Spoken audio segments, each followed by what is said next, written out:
All right, we are beginning the test here. Want to check out how this thing goes. This is the first time I'm actually live streaming, and we are beginning the test here. Want to check out how this. So it's the first time I'm live streaming here, and basically what we want to do is make this into a morning pre-market show, roughly from 8:30 till 10:30, and we're looking at the pre-market open. We're looking at all the economic data that comes in, and basically a calmer collected CNBC. We'll see what happens.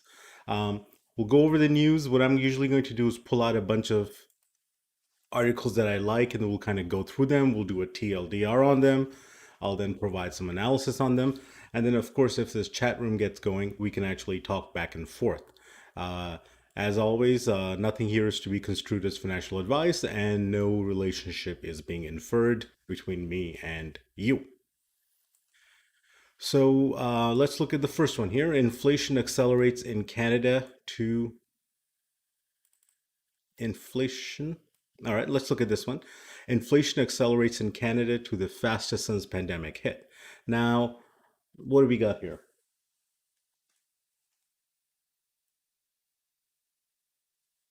All right, just got it. BTC to cross 20K.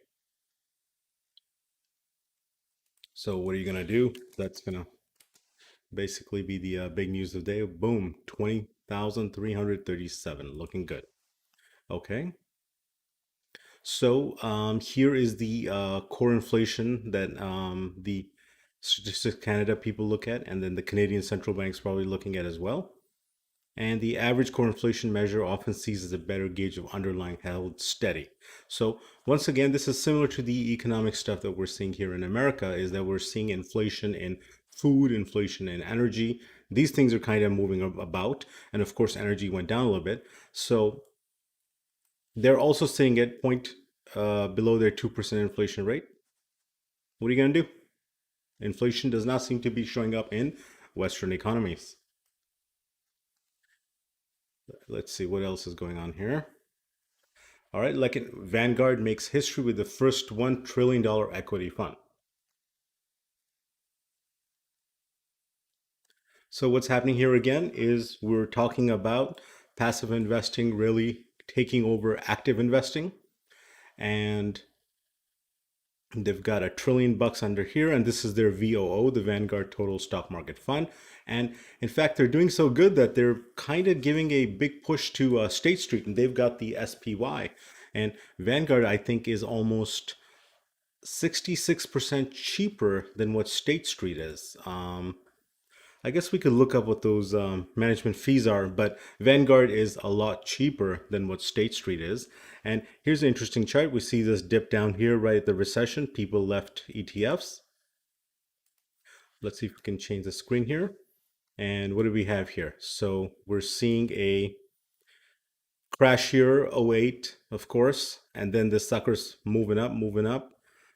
Some stuff happened early 2015. We had the energy crisis. Oil was going nuts, downwards. And then we move up here. Here comes the Trump election. Boom, boom, boom. Here is old boy COVID here. And then here we are now. So basically, what is this guy arguing? Let's see.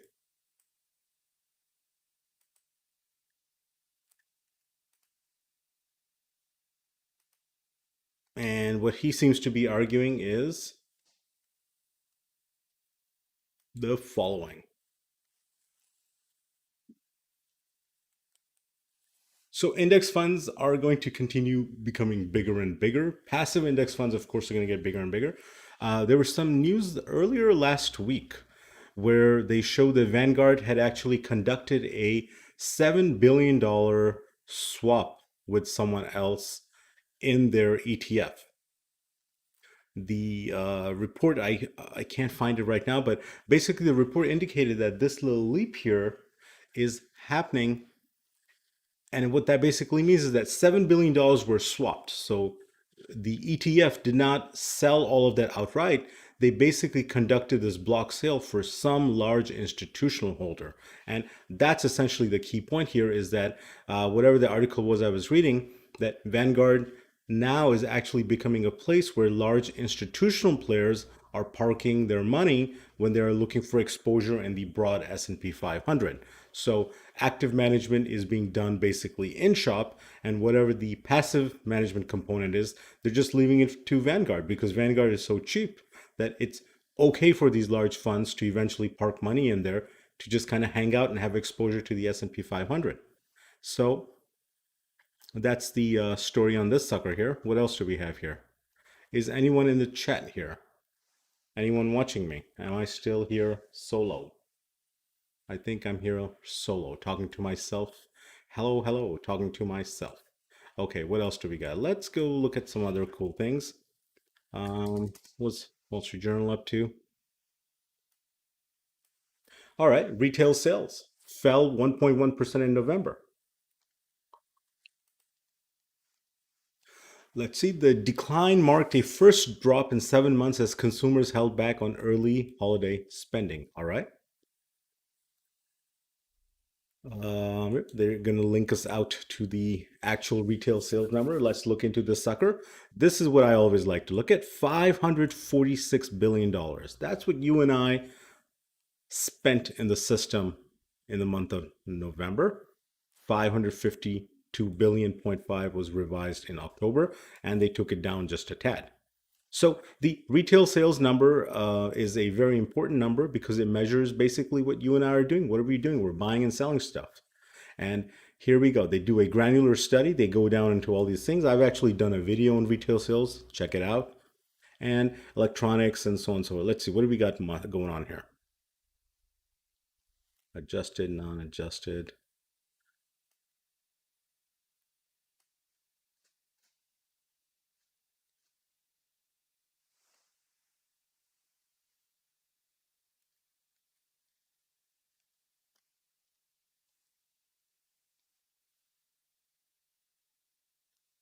If anyone is in the room, can you let me know? How is the quality here?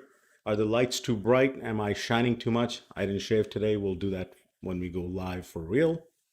So if anyone's in the room, I would appreciate you letting me know if indeed you can see stuff properly. Can you hear me fine? And all these other good things.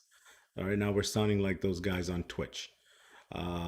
Okay, so retail sales numbers are down this year. Make sure you go to the census website. They break it down at a, and I was saying earlier, got distracted, granular level. So here's the October number. Here's the November. Oh, this is of last year, November 19th, so October here. Uh-huh. All right. So we're going to see this chart everywhere. Retail sales going up, and then boom, in aggregate, they collapsed when everything got shut down earlier this year. And then we have that crazy spike back. Now, the question is going to be, are we doing retail sales on where are these numbers actually going up in? Are they going up for clothing? Are they going up for entertainment dollars? Are they going for restaurant dollars? And of course, those answers are no. The bulk of the money is being spent on our day-to-day living. And this is going to shift how profit margins are going to be coming for other things in the subsequent quarters here when the earnings come up. So keep a lookout for that. Okay. Anyone here? Anyone here?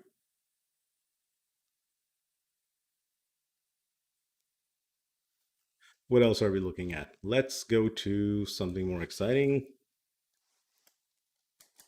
Let's check out what's happening on the tweeters storm. All right, this is my Twitter feed, few people I'm following. This guy's funny here, Jerome Powell. I have done a DCF, valuation discount cash flow, on the $100 bill and derived a price target of 69 for 2021. So the guy got jokes. Okay, this guy's barking, basically breaking. Bitcoin crossed 20,000. That's great. Let's see how much more has it moved since our last look at it. Another 140 bucks. Do you guys like stock quits? All right, so all these pikers here are going to be nuts. Look at this, it's broken because there's so much volume here. People are going nuts. 6,000. I think Bitcoin goes to 40,000, and that's when the actual global macro push is going to come in. Up to that point, I think this moves here and there, but it's freaking awesome. There it goes, 40,000 coming. crossing 20,000. This guy here is talking about retail sales craps out, bond market barely cares. So this is worth exploring. So here we've got the 10-year yield, boom. And he's basically looking at it from throughout the day here. And this is the retail sales number, nothing. Basically, his argument is George Goncalves, George. Oh, I don't know how to pronounce his name. Basically, the argument is that if retail sales have come in, the yield should actually go down because people are going to panic and they're going to say, you know what, the economy is coming to an end and where am I going to go? So, retail sales, when they go up, bond yields should go up, whatever. Is anyone here watching me? Hello, hello. Right. So, this is fun talking to myself. Basically, okay, let's finish this up because we did start it. So, what his argument, I'm assuming here, is going to be that, hey, the 30-year, the 10-year yield did not budge that much. And in fact, it continued pointing higher. It should actually be falling, is what his argument is, because there is confusion, there's fear. Therefore, things are not looking good. But he's saying, hey, it's not happening. Okay. This guy's awesome. Here's our girl, Mrs. Danielle DeMartino Booth. Very good Fed analyst. She's got that book, Fed Up. I recommend it as a read. And she is a little bit Debbie Downer all the time type of deal, but I think it comes a little bit from the fact that she's worked at the Federal Reserve, she's seen these people in action, and she knows how much, I guess, they are not connected to our day-to-day living. So I think she's trying to be a Cassandra and kind of bring the noise out to us and say the Fed is not as prepared or sophisticated as we think it may be. But if the Fed is friggin' launching all this money out there, does it really matter what the Fed is, if it's connected or not connected? Because they've got the printing press and they're rocketing. So I recommend checking her posts out. She's got that Quill intelligence thing going on. Let me see. What do I want to look at here? I want to. Okay, here we go. So Tilray and Aferia, they want to combine. That's bound to happen. A colleague of mine, a friend of mine, was looking at basically looking at the question, which is the best MJ stock to own? And frankly, at this time, because this market is so fragmented and things don't make a lot of sense, it would actually be in one's interest, no recommendations are being provided here, by the way, is to look at that standard ETF because that has broad exposure in all of these, and there are only 5 or 6 companies that they're invested in. So by you picking one company, you're basically trying to do a crapshoot. This entire sector is going to rise or collapse together. So it would make more sense to be in that ETF and enjoy the benefits that come from that rather than trying to be stuck in one particular stock because this is going to be moving up. The MJ industry is going to be moving up. These are just the starting days. And trying to identify one key winner, that's where your value-based investors and these other active managers are going to come in, and ain't nothing wrong with that. But if one is just thinking that MJs are going to go up, you kind of want to. What is their symbol? I forgot. Yep. Yeah, it is MJ. Okay, let's look at them. Let's check out their. I want to look at basically their top 10 holdings, and you'll see what I was saying. Here is their summary prospectus. That should have it, I guess, but shouldn't they have it out here clearly listed right away? Boom. Check it out. Look, they have 5.49 Tilray, 10.05 Aferia, Chronos, Aurora, Canopy, CGC. They've got it all in here, and they've given it basically a bank exposure with this guy in the center saying that this is the winner of the industry. So, unless you're out there, messing with those OTCs, it just makes sense to kind of be stuck in this ETF and you ride it out. And that's what a lot of people are probably doing. I'm looking at their expense ratio here. Where is it?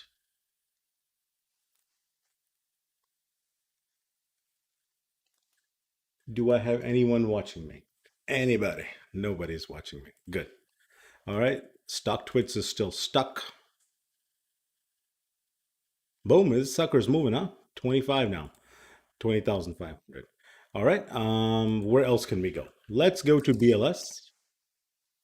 Let's check out what's happening here with Bill Clinton real quick. So here's something. Trump's Mar-a-Lago, they're basically now saying that, yo, it's okay to kind of have you coming here when you were the president of the country. But now, if you come here as an individual citizen, we kind of don't want you hanging out there because Trump has actually signed a lot of legal paperwork with them, with the city of Palm Beach, saying that basically that he was not going to use that place as a primary residence. So if he's not going to be using that place, or excuse me, if he now wants to use that place as a primary residence, what's going to happen? Secret Service that if oh, all right. I've got a Justin here. Hola, Justin. If you could help me out, Justin, how is the sound quality? Is everything coming through? Is it too bright? Not too bright? This is my first, what do you call it, stream here, just testing things out today. And we'll wait for Justin to respond.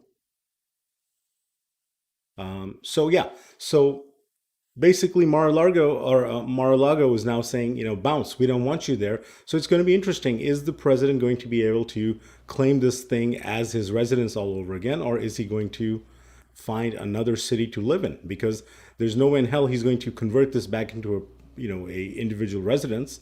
This is a country club now. And so it's going to be interesting how cities now kind of take revenge on him for the other things he's done. All right. So I wanted to go to BLS.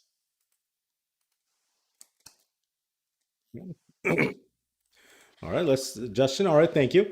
Is there anything you want to talk about or you want me to look at? Do you want to discuss something? You want to, or should I just continue what I'm doing, looking at stuff at a global macro level, just kind of flurrying through all the different economic sites? So you let me know if there's something you want to talk about. Let's do it.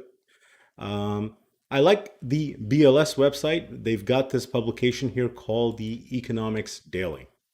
So they mail it to you. Might as well sign up for it. Basically, something about the economy that the BLS is measuring. And it gives you a very good insight about the entire strength of the US economy and all those itty bitty variables, those nuances that are moving in the market.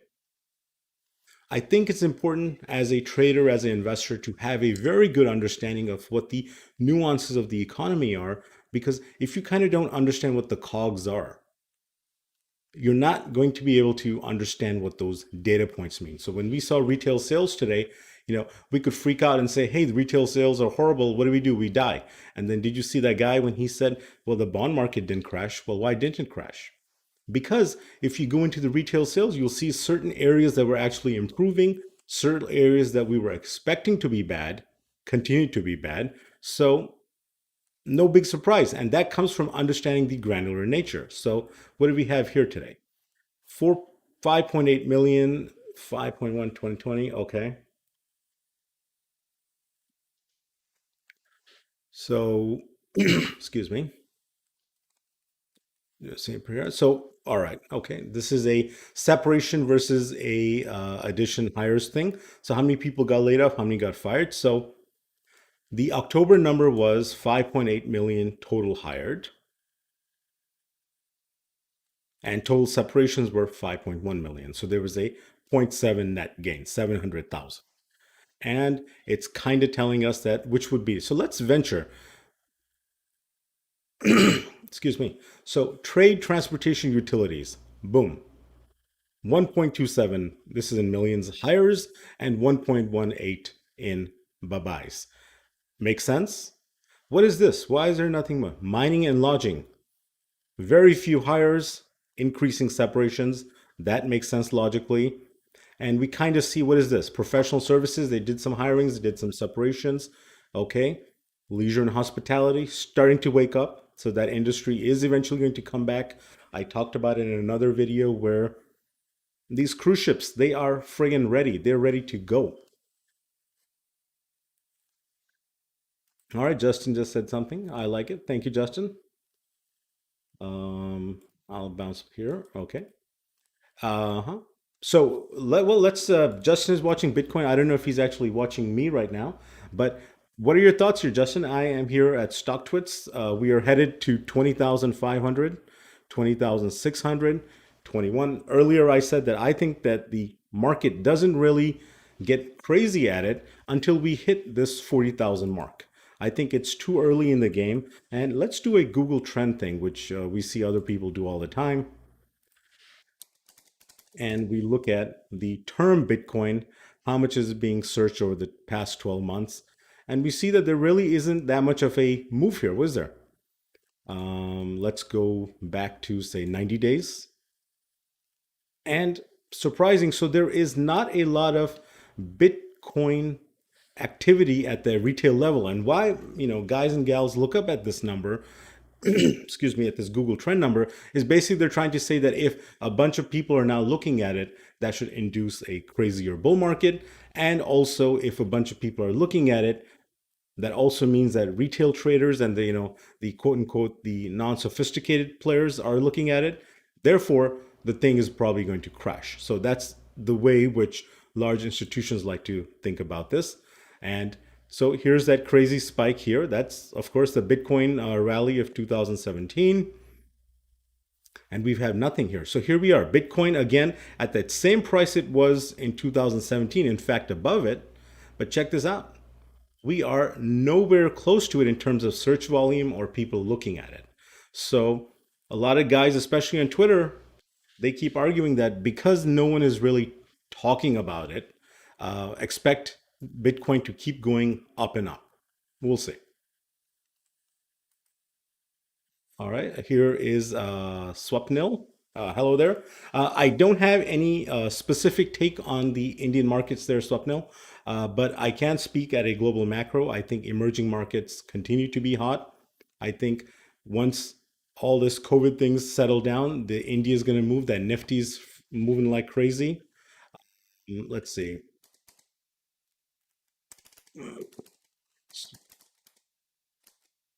So I don't follow India that much actually, but just speaking from a global macro perspective, okay, the consumer is continuing to consume. The same things that are happening in America will happen in India. Is that when we look at our retail sales number, for example, that came out today, is that when the negative effects of COVID start disappearing, the consumer goes back and starts buying stuff all over again. And in fact, they may go back and buy it with a little bit more aggression, meaning they want to spend more money. So I think global markets as a whole are going to continue going up. But specifically, I can't speak much about Indian markets. I just have not followed them. Okay. And in fact, it would be fun. Let's go here.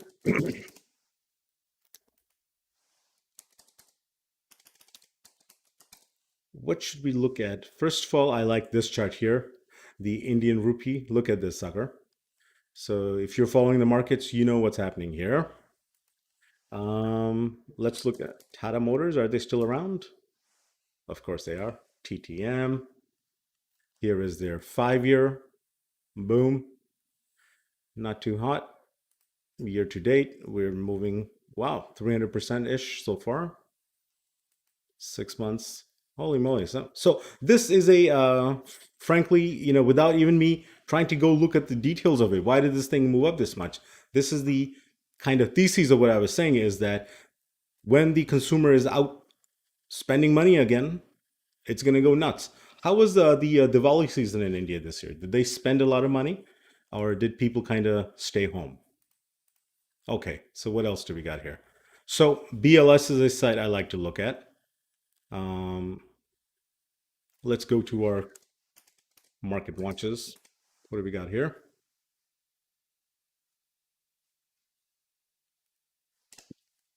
Excuse me.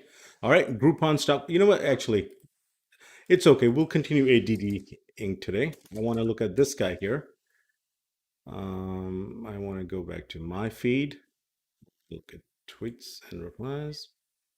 So this guy here, all right, Walter Bloomberg, he basically, to me, looks like what this guy is doing is he's just reposting stuff that comes off the Bloomberg feed. But it's okay because he gives us good information. So this is something.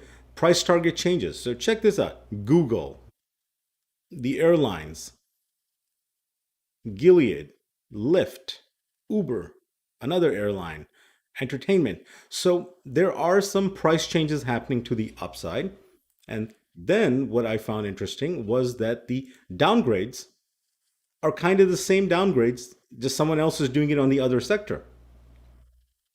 So you're welcome, Mr. Swapnil. Um, so excuse me, I got a little sore throat here. So the point basically is that one group of guys are saying we want to increase Delta Airlines, we're going to give it a price bump, the price target change. And at the same time, they're saying, JP Morgan is saying that we are going to kind of downgrade UAL. This is that same gimmick of the sector is going to be moving to the upside. So what they're now trying to do is calibrate themselves and say that, well, within that sector, which one do we think will make the greatest improvement in earnings and which ones may kind of lag behind? So this is why this is kind of indicative, I guess, that they like airlines, but they're going to say that, you know what, I like Delta over United, when frankly the whole sector is going to move. And when it moves, it all moves together. So this is how they hedge it. This is why they make those multiple zeros behind their income stream there, all bullshitting. Okay. So what else can we look at? What else can we look at?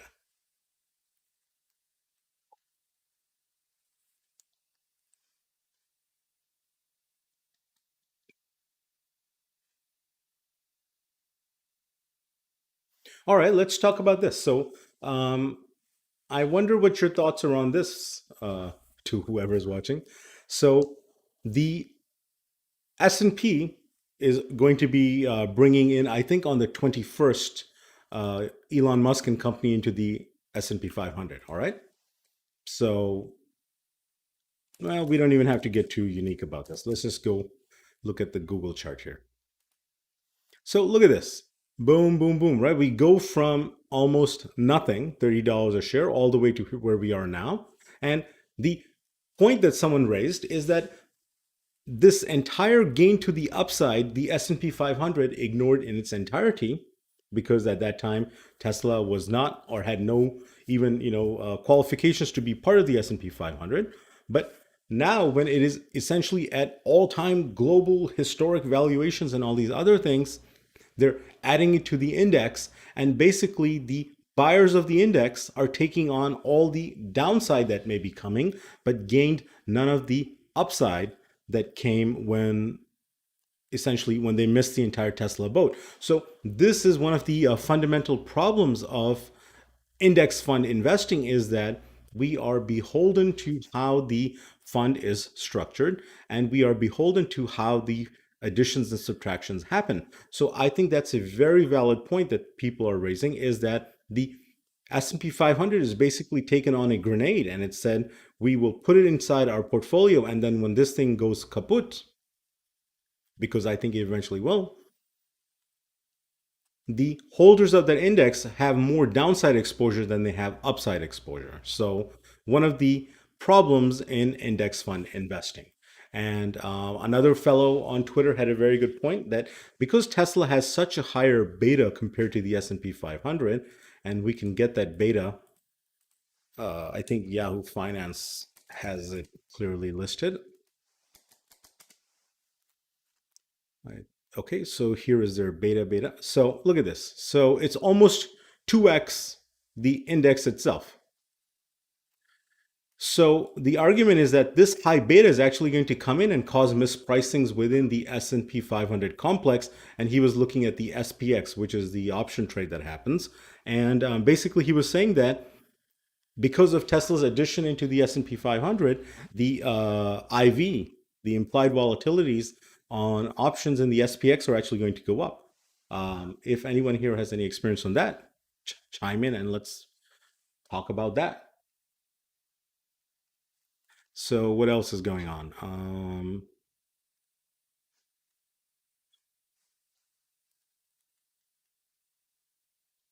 Let's go a little bit more macro. Let's go to, and of course the market is now open. Bitcoin is bumping. Teladoc down. Pharmaceuticals, Tilray, whatever. We'll log into the things later on. What is this?